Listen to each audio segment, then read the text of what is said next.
I thought I'd give you a little slideshow. As the speaker talked about the productivity of this Congress, and you know, lots of times people measure by 100 days and others.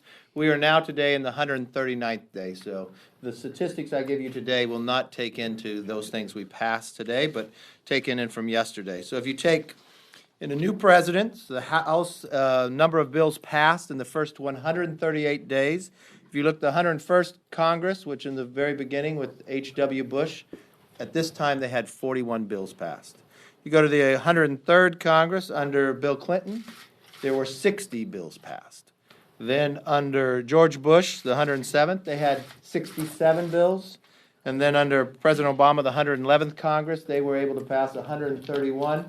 The average is 91, but as you see on the 115th Congress, we have passed 158 bills, not counting as we follow through on the Choice Act today. So you rate it in modern history, pretty good movement of going forward. Now let's look at the bills signed into law.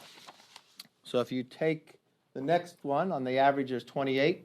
H.W. Bush had 35 at this time. Bill Clinton had 33. President George Bush had 15. President Barack Obama had 24. And President Donald Trump has now signed 37 bills in the 138 days.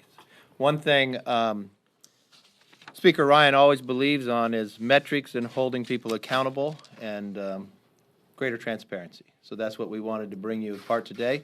Also in the line of that, we wanted to show you preview of what's coming in the next 2 weeks, next week as well.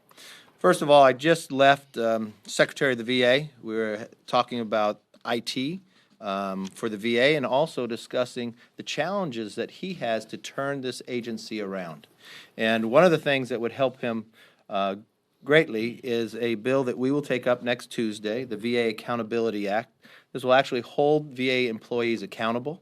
It'll protect the whistleblowers, and it'll be better care for the veterans. But when you really look at the size of the agency of what we have, here it is, this tells me these stories. He has hundreds and thousands of great employees, but you have a few bad ones. And as you know, a few bad apples can destroy the entire agency. He has people in there that get arrested and they get time off to serve and come back to work.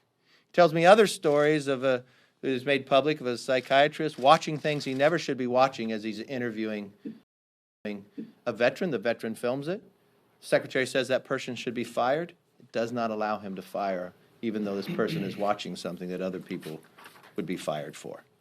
We need to make sure and hold the VA as accountable as we would to any other sector.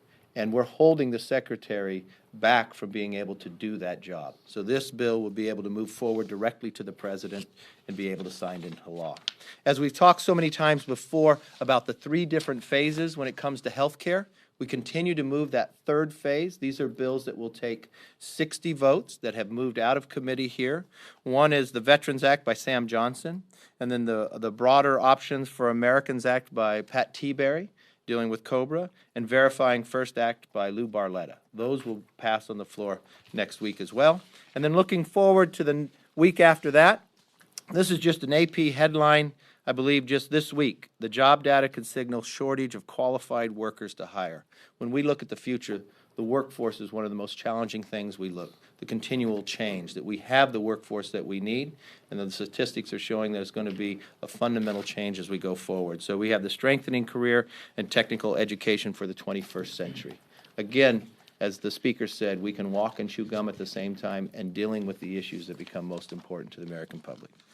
And I'll leave it to him to answer all the questions.